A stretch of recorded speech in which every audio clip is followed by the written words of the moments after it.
Oi, como é que vocês estão? Chegamos aqui na nossa quinta aula. Hoje nós vamos estudar sobre o Pacto do Sinai e sobre o Tabernáculo. Vamos começar aqui pelo Pacto do Sinai. O grande diferencial desse pacto que foi feito no Monte Sinai é porque foi um pacto condicional. Desde o início a gente vai ver aqui nos textos bíblicos, nós vamos ler, que o povo estava ciente, o povo de Israel estava ciente que o cumprimento do pacto dependia da obediência do povo de Israel. Diferente daquela promessa que Deus faz a Abraão, né? Que ele dependia somente de Deus. Aqui em Êxodo 24, versículo 6 a 8, diz assim: Moisés tomou a metade do sangue e o pôs em bacias, e a tomou metade, aspergiu sobre o altar, e tomou o livro da aliança e leu ao povo. E eles disseram: tudo o que falou o Senhor, faremos e obedeceremos. Então tomou Moisés aquele sangue e o aspergiu sobre o povo e disse: Eis aqui o sangue da aliança que o Senhor fez convosco a respeito de todas essas palavras. Então ele pegou o livro da lei e leu, aí perguntou ao povo se o povo queria cumprir aquilo. E eles disseram que tudo aquilo que eles tinham ouvido, eles iam obedecer. Depois a gente vai ver no relato da história de Israel que essa geração perdeu-se no deserto durante 40 anos. Somente quem vai entrar na terra prometida é Josué e Caleb, como nós já vimos. Os outros, por causa da rebeldia, da incredulidade, morrem no deserto. Mas antes de entrar na terra prometida, já com uma nova geração de israelitas, em torno de 600 mil israelitas também, Moisés vai fazer lá em Deuteronômio uma renovação da aliança. Novamente ele fala ao povo, e ali no capítulo 28 de Deuteronômio ele fala que a obediência geraria bênçãos, enquanto que lá no capítulo 29 ele mostra que a desobediência do povo geraria maldições, e vai citando todas aquelas maldições. Inclusive ele fala sobre o cativeiro, que se o povo desobedecesse, ele ser levado ao cativeiro. E lá no capítulo 30 ele propõe uma renovação de aliança e diz: eis que te propõe caminho de vidas e caminho de morte. E o povo de Israel faz aquela aliança consciente. Por que eu estou falando sobre tudo isso? O povo de Israel não tinha desculpa de não ter sido advertido. Ele sabia quais eram as regras do jogo. Ele sabia o que eles tinham que fazer. Ele sabia as implicações da desobediência. Mas mesmo assim, a gente vai ver dentro do relato da história de Israel, onde a gente estudar a história de Israel, que o povo vai preferir as maldições e vai desobedecer a Deus. Agora nós vamos entender por que isso. Então Deus exigiu do seu povo obediência, mas fez também a ele uma promessa, aqui em Êxodo 19, versículos 5 e 6. Agora, pois, se diligentemente ouvir a minha voz e guardar a minha aliança, então sereis a minha propriedade peculiar dentre todos os povos, porque toda a terra é minha. Vós me sereis reino de sacerdote e nação santa. Então aqui ele promete a ele que ele seria propriedade peculiar, que Deus ia escolher ele em todas as nações da terra. E seria um reino sacerdotal. Eles representariam Deus perante as nações. A ideia de Deus desde o início é que Israel fosse a luz das nações. Eles que não compreenderam e começaram a viver uma salvação exclusivista, renegando aos gentios, o que como um povo desprezado por Deus, que não tinha direito à salvação. Um povo santo, quer dizer, separado para a glória de Deus. Isso aqui, tudo isso seria as implicações da obediência do povo de Israel. Mas Pedro, lá na sua primeira carta, diz que essa promessa se cumpre na igreja. Ele diz assim: vós, porém, sois raça eleita, sacerdócio real, nação santa, povo de propriedade exclusiva de Deus, a fim de proclamar as virtudes daquele que vos chamou das trevas para a sua maravilhosa luz. 1 Pedro, capítulo 2, versículo 9. Então ele diz a mesma coisa que de Êxodo, está citando o apóstolo Pedro. Seria sacerdócio real, nós seremos representantes de Deus aqui na terra e anunciaríamos o que? O Evangelho do Senhor Jesus. Nação santa, quer dizer, um povo separado para a glória de Deus, e propriedade exclusiva de Deus, porque o cristão, ele pertence a Cristo, ele foi comprado. E Pedro disse que ele foi comprado não foi por coisas perecíveis como ouro e prata, mas pelo precioso sangue de Jesus. Mas para que Deus concede todos esses privilégios à igreja? Para eles proclamar ao mundo as boas novas e mostrar e convidar todas as pessoas aqui na face da terra, fazer um convite para se reconciliar com Deus por meio de Jesus Cristo e anunciar as boas novas de que o Filho de Deus veio ao mundo. Quais eram os propósitos da lei? Por que é que Deus instituiu essa lei? O que é que Deus queria com essa lei lá do Monte Sinai, que ele entregou ao povo por meio de Moisés? Primeiro, ele queria proporcionar uma regra moral que estabelecesse as regras em que devia reger o relacionamento do homem com o seu Criador e com o seu próximo. É por isso que Jesus ele resume toda a lei em 2 mandamentos. Amarás o Senhor teu Deus de todo o teu coração, de toda a tua alma e de todo o teu entendimento, e ao próximo como a ti mesmo. Aqui em Mateus 22, 37, 39. Então a preocupação de Deus aqui era que o seu povo soubesse quais eram as normas morais, as regras que ele devia seguir para ter um relacionamento sadio com Deus e com o seu próximo. A outra coisa era que Deus é santo e queria que o seu povo também fosse santo, separado para ele.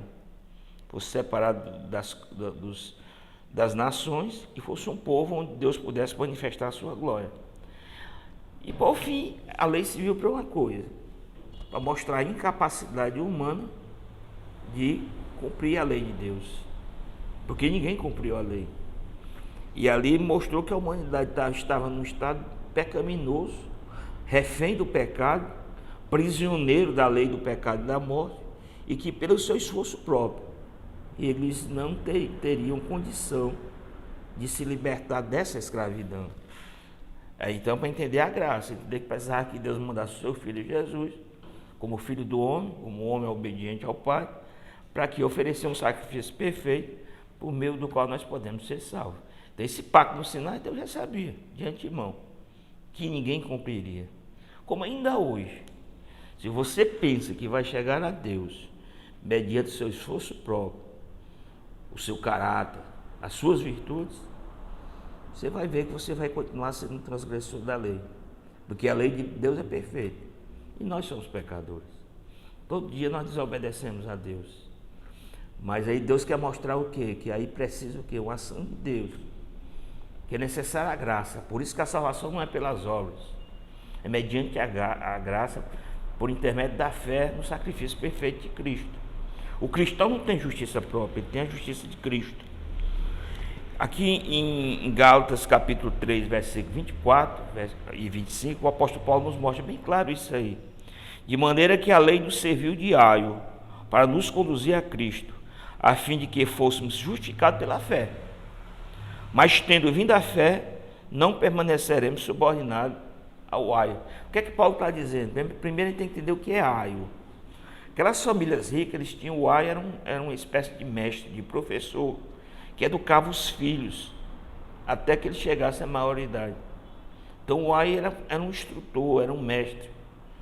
Então a lei serviu para isso, para nos ensinar o que? O real estado de pecaminosidade que nós vivemos, e mostrar que era necessária a graça ou a interferência de Deus ao enviar o seu Filho ao mundo para nós sermos salvos, não pelas nossas obras, mas por intermédio da fé. Mas ele diz assim, mas na hora que você chega à maioridade, você não está mais subordinado ao aio. Você agora é livre, você agora está emancipado. Porque os judeus queriam que os cristãos, alcançados pela fé, pela graça de Cristo, continuassem presos aos rudimentos da lei de Moisés. Ele diz, não, você está livre disso. A lei que foi entregue lá no Monte Sinai foi, primeiro, o coração da lei é o decálogo, né? Os 10 mandamentos, que todos conhecem os 10 mandamentos. É algo que a gente aprende desde a infância no catecismo da igreja, os 10 mandamentos. E ali, e essa lei foi escrita em 2 tábuas de pedra. E os judeus colocaram essas tábuas de pedra dentro da Arca da Aliança. É por isso que a tenda, o tabernáculo é chamado também de tenda do testemunho. Porque dentro da Arca da Aliança estavam as tábuas de pedra com a lei de Deus. O que é que diz os 10 mandamentos? Primeiro, a unicidade de Deus, só existe um Deus, né? O nosso dogma de fé, só existe um Deus verdadeiro. Agora, que são três pessoas distintas, mas um só Deus verdadeiro. Lá na lei, lá em Êxodo diz: não tendes outros deuses diante de mim. Porque eles viviam no meio de uma cultura politeísta, de vários deuses. E o Deus que se revela a Moisés na sarça ardente é um Deus santo, Deus zeloso, que não quer dividir a sua glória com ninguém, com nenhum outro falso Deus. A outra coisa que o Decálogo mostra é a espiritualidade de Deus. Diz assim: não farás para ti imagem. Desde o Monte Sinai, quando Deus se manifesta naquela teofania do Monte Sinai, é o que é fogo, que mostra a santidade de Deus, é som de trombetas, fumaça, mas Deus não aparece de nenhuma forma. Para quê?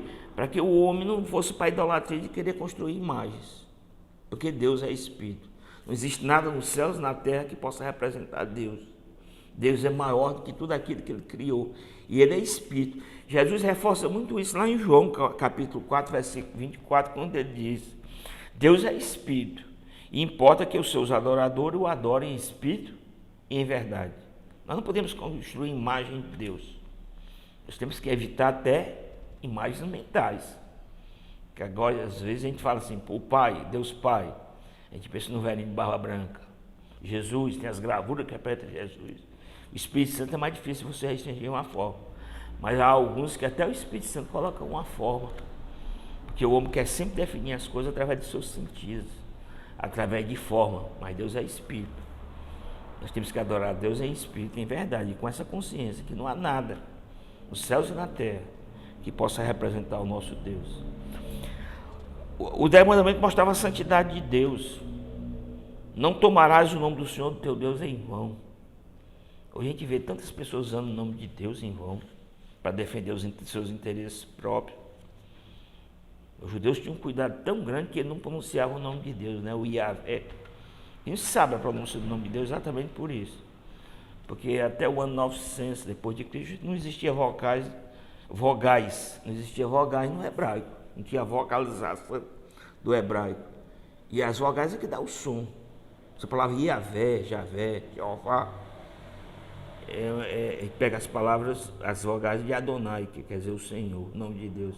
Mas o tetragrama sagradas, que são 4 letras, 4 consoantes, que os judeus evitavam pronunciar em público, eles perderam a pronúncia do nome de Deus. Mas eles tinham esse zelo de não usar o nome de Deus em vão. E a gente tem que ter esse zelo também de não usar o nome de Deus em vão, para defender os nossos propósitos e benefícios próprios. Soberania de Deus. Lembra do dia do sábado para santificá-lo.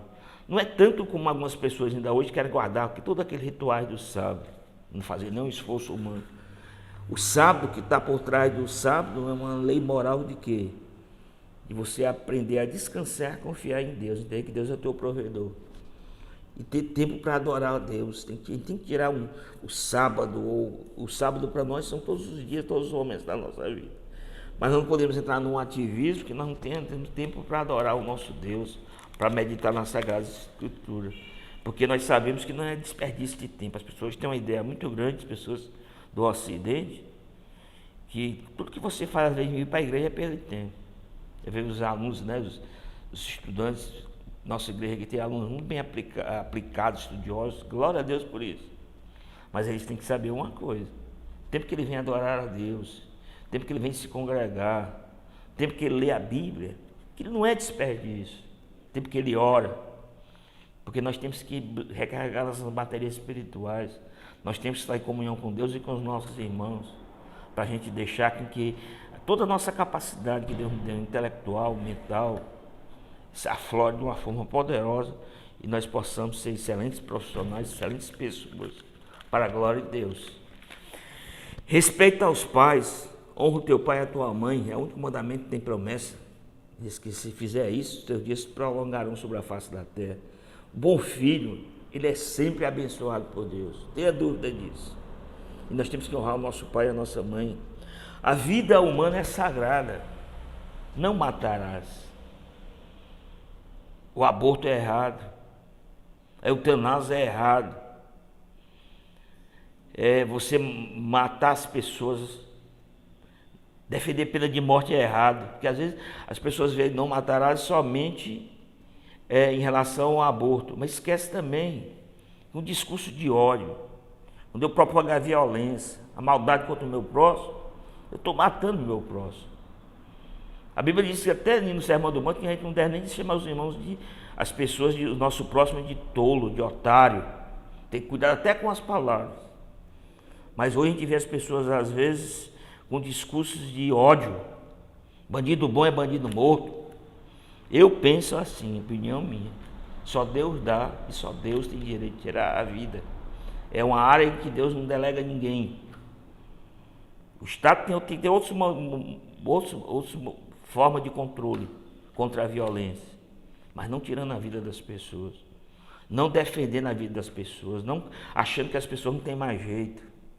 As pessoas são descartáveis dentro de uma sociedade injusta, cruel que nós vivemos. A família é sagrada. A Bíblia diz lá nos 10 mandamentos: não adulterarás. Casamento é para toda a vida. Você tem que respeitar o seu cônjuge, você tem que amar, você tem que superar a dificuldade junto com ele sem pensar em desistir do seu casamento. Respeita a propriedade alheia, não furtarás. Você tem que ser uma pessoa justa, não lhe darás falso testemunho. É outra coisa que as pessoas perderam o temor a Deus em relação às fake news, às calúnias, às difamações. Pessoas pegam hoje um fato correto, eu vejo isso servo de Deus, e o que se dizem servo de Deus, eu vejo até líderes espirituais fazendo isso. Pegam um fato verdadeiro e distorce aquele fato para difamar ou colocar a palavra na boca de outras pessoas. Isso é falso testemunho.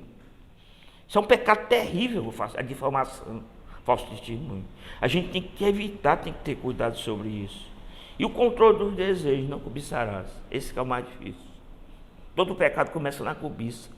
Cobiça da carne, cobiça dos olhos. Desejar aquilo que não nos pertence. Desejar algo que pertence ao nosso próximo.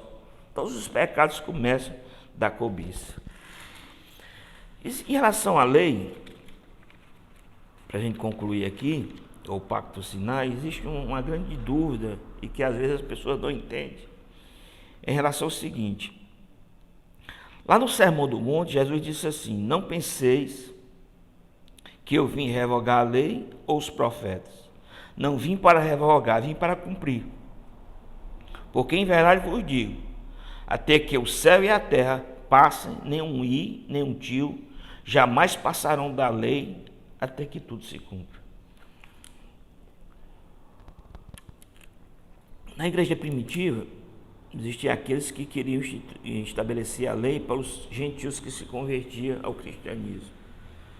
Eles eram chamados de judaizantes, porque ele queria que a pessoa, mesmo gentil que se convertesse, continuasse naquelas práticas judaicas, da circuncisão, todos aqueles rituais da lei de Moisés.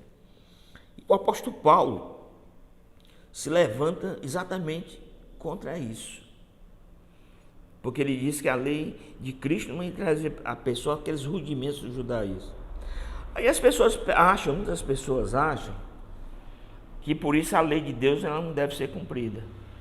Chama até essas pessoas de antinomismo. Tem pessoas que fazem uma distinção bem grande na sua cabeça. A lei somente no Antigo Testamento. Hoje nós não vivemos na lei. Ou não devemos cumprir a lei de Deus. A graça só no Novo. Hoje é graça. A graça está lá no Antigo Testamento. Não existe essa separação. A lei está no Novo Testamento. Quando Jesus fala o Sermão do Monte, ele mostra que nós, que temos o Espírito Santo, nós temos um compromisso bem maior em relação à lei que Deus estabeleceu lá no Monte Sinai. Porque diz, olha, se no Antigo Testamento o adultério era o contato físico com a mulher, as pessoas eram até apedrejadas, hoje, se tu formular na tua mente, tu já pensaste, tu já adulterou com ela. E aí ele começa a mostrar que a lei não é bem mais ampla. Existe que na graça a gente tem que ter uma noção que o pecado envolve tanto o fato como o pensamento, as omissões, tudo isso é pecado. E lá no Sermão do Monte ele mostra isso. Ele diz assim, olha, se a lei mandava você viver em paz com seus amigos, ou diz, olhe pelos vossos inimigos, pelos que vos perseguem. Porque na graça nós recebemos o Espírito Santo, nós nascemos de novo. Na graça no Novo Testamento, ou nessa nova aliança que nós vivemos, o que mudou foi a forma como nós entendemos ou deixamos que Deus realiza a obra em nós.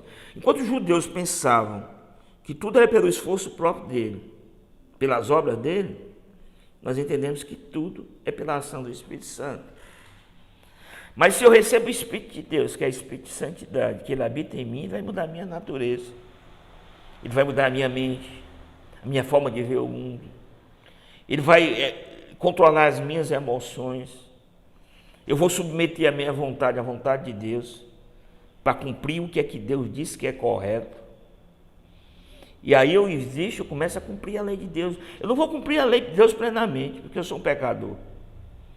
Mas cada dia eu tenho que me aproximar desse padrão de excelência de Deus. Tem pessoas que lêem o Sermão do Monte e dizem assim, não, isso aí é utopia. Não, é o padrão de excelência de Deus. Talvez enquanto nós estivermos nesse corpo combutivo, nós nunca vamos chegar ao topo desse padrão de excelência de Deus. Mas todo dia nós temos que nos aproximar dele, é a nossa meta. Nos aproximar dessa excelência de Deus. Para que nós possamos obedecer os preceitos de Deus. Porque Deus criou o ser humano para ter uma vida autônoma, independente, não. Nós somos criados para obedecer ao nosso Pai. E nós já começamos a exercer essa obediência nesse mundo, nesse corpo de carne, com inclinação para o pecado. Porque o Espírito, ele refreia a nossa natureza carnal. E ele faz nos tornar homens e mulheres espirituais. E aí nós começamos a obedecer a Deus. Cada vez que eu leio o Sermão do Monte, eu vejo que eu estou me aproximando desse padrão de excelência de Deus. Para chegar o dia que eu posso dizer, não mais vivo eu, mas Cristo vive em mim. Porque agora todo o meu ser, a minha mente, o meu coração, as minhas emoções, a minha vontade, estão sujeitas à vontade de Deus. Então, a lei ainda existe. O que o Paulo combatia é porque quando Deus constituiu Israel, ali era uma teocracia. E tem pessoas hoje que pensam que o Brasil também é uma teocracia. O Brasil é uma democracia, não é teocracia. Os governos escolhidos pelo povo. Nós temos responsabilidade quando nós escolhemos os nossos governantes. Nós não podemos atribuir a Deus que nós fazemos essas escolhas. Mas lá em Israel é diferente, é uma teocracia. Então a lei, existiam leis morais, existiam leis civis e existiam leis cerimoniais. Dentro da lei de Moisés, tem leis que são para aquela época. Uma lei civil em relação à propriedade, em relação às relações de trabalho, lá no Antigo Testamento, eu não posso usar hoje, nessa sociedade que nós vivemos. Porque ali a mulher era um objeto. Porque ali o escravo era um objeto. Tinha direito em algum. Então eu não posso pegar aquilo e trazer para hoje, porque ali era uma lei civil. Ali era um código baseado no código de Hammurabi, dente por dente, olho por olho. Que já era um avanço dentro de uma sociedade tribal que não via a punição proporcional. Já vê o princípio da proporcionalidade. Mas ali era uma sociedade selvagem. O homem vivia distante de Deus. A revelação de Deus ainda não era completa, porque o Filho de Deus, Jesus, ainda não tinha vindo ao mundo. Então eram leis civis. As leis cerimoniais também eram passageiras, eram transitórias. Por quê? Porque eram os rituais judaicos que apontavam para Jesus. Eram só sombras, figuras que apontavam para Jesus. É tanto que lá em Hebreus capítulo 10, versículo 1, diz assim: a lei traz uma sombra dos benefícios que hão de vir, e não a sua realidade. Por isso ela nunca consegue, mediante os mesmos sacrifícios, repetido ano após ano, aperfeiçoar os que se aproximam para adorar. Porque sangue de touro, de bode, de novilho não salva ninguém, não remove pecado. Por isso todo ano tinha um dia da expiação, oferecia aquele sacrifício. Ali era uma recordação anual de pecado, mostrava o estado da humanidade, mas a própria repetição mostrava que aquele sacrifício não resolvia o problema, mas apontava para o sacrifício de Cristo na cruz do Calvário. Esse sim é feito uma única vez, e nos purifica de todo pecado. Porque o sacrifício de Jesus é perfeito. E aí nós começamos a entender isso, a compreender isso, e entendemos que essa lei cerimonial apontava para o que era verdadeiro, que era Jesus. Na hora que vem Jesus, não tem mais necessidade de circuncisão, não tem mais necessidade de sacrifício de animais, porque o sacrifício perfeito já foi feito lá no Calvário. Não tem mais necessidade da dieta alimentar dos judeus, que dizia que o alimento era puro, era impuro. Porque Jesus disse que contamina o homem não é que entra pela sua boca, mas é o que procede do seu interior, porque é do interior do homem que vem o adultério, vem a prostituição, vem o homicídio, vem a maldade. Então essa lei cerimonial e civil, quando você lê a lei de Moisés, você vai ver que ela é para aquela época.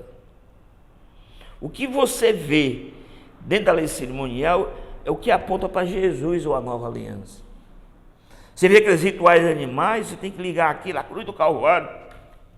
Tem que fazer essa ponte. O autor de Hebreus faz essa ponte muito bem feita, quando é nessa epístola aos Hebreus. Porque ali ele faz um combate radical contra o cumprimento de leis cerimoniais. Depois que Jesus vem, nem os judeus tinham que cumprir a lei cerimonial mais.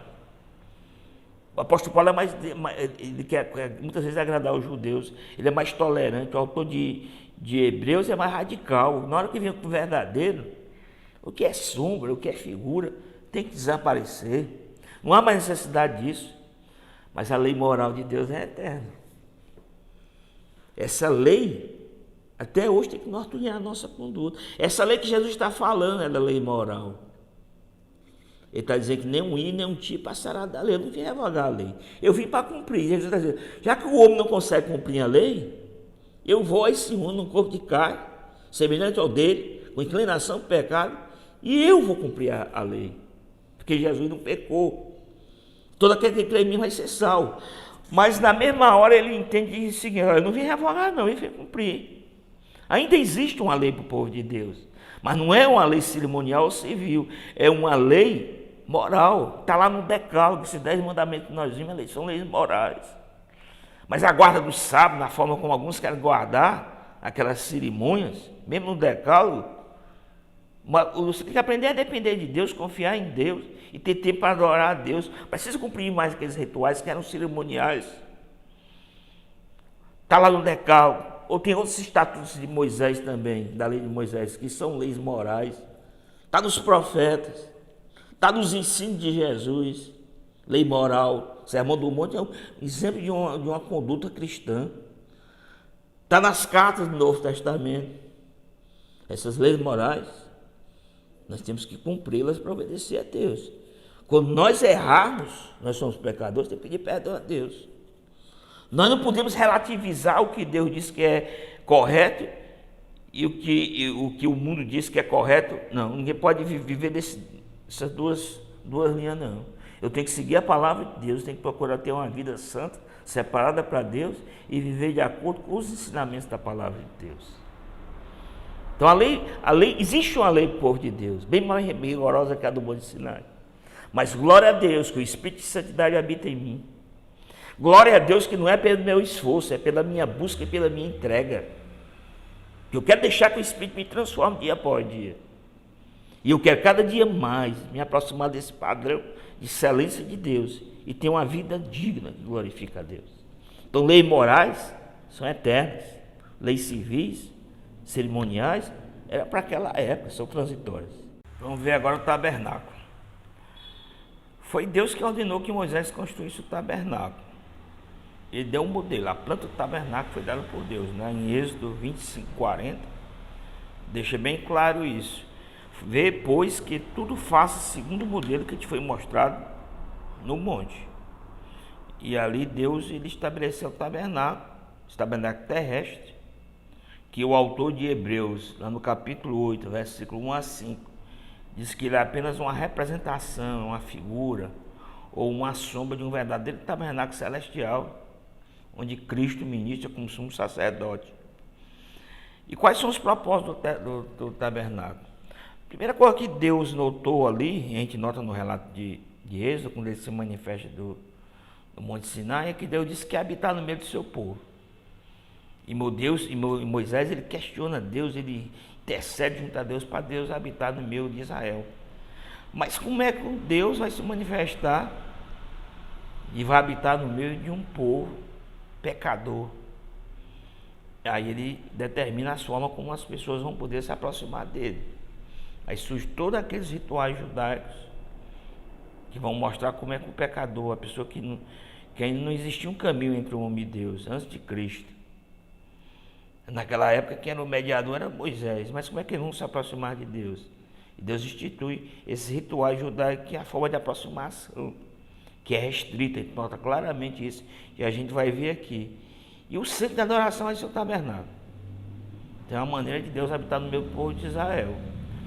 E ali vai ser o centro da vida moral, religiosa de Israel, porque ele ficava no meio do acampamento das 12 tribos. Esse tabernáculo também ele representa grandes verdades espirituais. Ele mostra que Deus é santo, a dificuldade do pecador se aproximar de Deus, antes da obra de Cristo, antes da expiação. E todos aqueles ritos, os objetos do tabernáculo, a gente vai ver aqui que já apontava para Cristo. Então ele prefigura realidades cristãs. A construção do tabernáculo, como foi construído o tabernáculo? A primeira coisa que o relato de Êxodo diz é que foi com ofertas voluntárias. Moisés conclamou o povo de Israel para ajudar. Eles trouxeram prata, ouro, tecidos, de tal forma em abundância, que tem uma hora que Moisés tem que chegar no acampamento e dizer: basta porque o que tem já é suficiente. Não há mais necessidade de doação. Aí você vê como eles eram generosos. Eu tenho que arranjar tanto ouro, tanta prata, um povo saído do cativeiro. Os egípcios haviam dado a eles. Quando eles saíram, eles foram abençoados pelos egípcios. Outra coisa da construção do tabernáculo que a gente nota no relato de Êxodo: o próprio Deus capacitou os artífices, aqueles que iam seguir as recomendações e construir os objetos. Bezalel, o relato de Êxodo diz que Deus chamou pelo nome e deu ele o que? Habilidade, inteligência e conhecimento. Está em Êxodo 35, versículo 30 a 31. E lá no 32 diz que essa habilidade e esse conhecimento foi para projetar, desenhar e executar os instrumentos de ouro, prata e bronze. Ele chamou também Aholiabe, e capacitou ele para quê? Para fazer todos os trabalhos de tecelão, nos tecidos, bordados. E disse que capacitou também para treinar outras pessoas. Então você vê que o Espírito Santo está agindo para dar habilidades manuais. E eles dão os artífices do tabernáculo para seguir todas aquelas especificações. Eles recebem essa habilidade dada pelo Espírito Santo. Como era o tabernáculo? Olha, se você entrar no YouTube, tem animação com o tabernáculo em 3D. E você vê melhor, você visualiza. Tem a planta do tabernáculo, você está no Google, você vê a planta. O tabernáculo era assim, era um grande pátio, cercado de cortinas, certo? Que diz que tinha um perímetro de 135 metros, 45 metros de comprimento, 22,5 de largura. Ali, né, todo cercado de cortinas. E na extremidade ocidental, lá no oeste, tinha uma tenda. Essa tenda tinha 2 compartimentos. Tinha o compartimento mais exterior, que era o santo lugar. E existia um compartimento mais interno, que era o Santo dos Santos, que era separado por uma cortina. E ali, no pátio, é onde estava o altar de bronze e a bacia de bronze. Quando a pessoa entrava no tabernáculo, só existia uma entrada, só entrava pelo leste, pelo oriente, só entrava pelo leste. Quando você entrava no tabernáculo, você já se defrontava com o altar de bronze, onde era feito o sacrifício. As pessoas, os homens entravam, as mulheres não podiam entrar no tabernáculo, naquela cultura machista judaica, né? Ali os homens entravam e ali eles ofereciam o sacrifício no altar de bronze. Depois tinha a bacia de bronze, onde o sacerdote se lavava antes de entrar na tenda. Aí na tenda, no santo lugar, o sacerdote podia entrar. O povo só podia ficar no átrio. O sacerdote podia entrar. O sacerdote entrava no santo lugar, tinha uma mesa onde tinha os pães da proposição da presença, que eram 12 pães, simbolizando que Deus era o provedor das 12 tribos de Israel. E tinha do lado norte, do lado sul, um candelabro de 7 lâmpadas, que era o menorá, mostrando que Israel tinha que ser a luz das nações. Aí antes do véu tinha um altar de incenso, onde eles ofereciam incenso. E ali depois do véu tinha o Santo do Santo. No Santo dos Santos somente o sumo sacerdote entrava uma vez por ano no dia da expiação. E ali estava a Arca da Aliança. Em cima da arca tinha uma bacia, um propiciatório. Nas extremidades do propiciatório tinha 2 querubins, com as faces e as asas voltadas um para o outro. Lá diz que Deus se manifestava a sua presença no Shekinah de Deus, era entre as asas do querubim, que ficava em cima da Arca da Aliança, em cima do propiciatório. Na Arca da Aliança ali tinha as tábuas da lei, tinha o maná e tinha a vara de Arão que floresceu. É por isso que o tabernáculo é chamado também de templo de testemunho. O que a gente aprende com isso? Primeira coisa, a dificuldade de acesso a Deus lá no Antigo Testamento. Porque Jesus não tinha se tornado ainda o caminho. O povo ficava lá no átrio oferecendo sacrifício. O sacerdote podia entrar no santo lugar. Aí tinha o compartimento mais secreto, que era o Santo do Santo, onde estava a Arca da Aliança, e somente o sumo sacerdote, cumprindo todos aqueles rituais judaicos, podia entrar uma vez por ano para fazer a expiação de pecado. Primeiro oferecer sacrifício por ele mesmo, um novilho, depois ele levava o sangue de um bode para representar a nação de Israel, ali dentro do santuário. Aí é feita a expiação de pecado. Então a dificuldade que o homem tinha de acesso a Deus.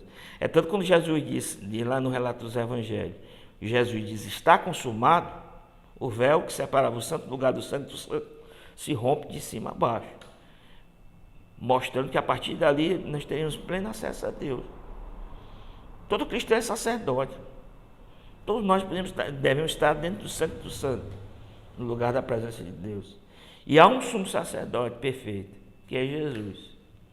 Então a igreja precisa que é uma nação sacerdotal, de sacerdote. Todos nós somos sacerdotes. A gente não é mais para oferecer sacrifício do ato, ou entrar só no santo lugar, mas é para a gente estar em uma intimidade com Deus lá dentro do Santo dos Santos. Interessante que o tabernáculo também representava um meio de aproximação de Deus. Hoje você vê o seguinte, só existia um caminho, né? Jesus, eu sou o caminho, a verdade e a vida. Ninguém vem ao Pai senão por mim. Só tinha entrada pelo Oriente, pelo Leste, só uma porta. Jesus diz lá em João capítulo 10 que ele é essa porta, quem entrar por mim, entrará e sairá e encontrará ricas pastagens. Quando você entrava, a primeira coisa que você via é o quê? O altar de bronze. Ali eles ofereciam sacrifício de animais. Mas esse altar de bronze é a cruz do Calvário. A primeira coisa que nós temos que fazer para nos aproximar de Deus é olhar para a cruz do Calvário e ver que Cristo ofereceu lá um sacrifício perfeito por nós, por meio do qual nós podemos ser salvos. E cobertos pelo sangue de Jesus, removida a nossa consciência, todo sentimento de culpa, nós podemos nos aproximar de Deus. E depois o segundo objeto que a gente vai encontrar é a bacia de bronze. Bacia de bronze ali é para a purificação do sacerdote, purificação exterior. Mas essa bacia de bronze simboliza a obra de santificação do Espírito Santo, a lavagem da nossa mente pela palavra. E ali nós somos lavados, somos purificados, para nós chegarmos no santo lugar. No santo lugar, a mesa dos pães da presença, que simbolizava a provisão de Deus às 12 tribos de Israel, simboliza o maná, o pão que desceu do céu, que é Jesus. Simboliza que nós temos que nos alimentar todo dia desse pão espiritual que é Jesus. E guiado pelo candelabro, ficava no sul. Jesus é a luz do mundo. O Espírito Santo também nos ilumina para quê? Para nós irmos para o altar de incenso. O incenso simboliza as nossas orações. Nós temos intimidade e comunhão com o nosso Deus e puder chamar Ele de Abba Pai. É a nossa adoração a Deus, o incenso. É o nosso louvor, a nossa oração. E aí nós podemos transpor o véu e chegar no Santo do Santo, que é o nosso lugar. E hoje, o Espírito de Deus habita em nós. O tabernáculo também serviu para mostrar também, primeiro, que Jesus eliminou essa dificuldade de acesso ao Pai. Mas para mostrar também que Jesus é o tabernáculo de Deus, é o Emmanuel, o Deus entre os homens. Simboliza isso. em que hoje nós somos o tabernáculo de Deus, que a igreja do Senhor hoje é a habitação do Espírito Santo.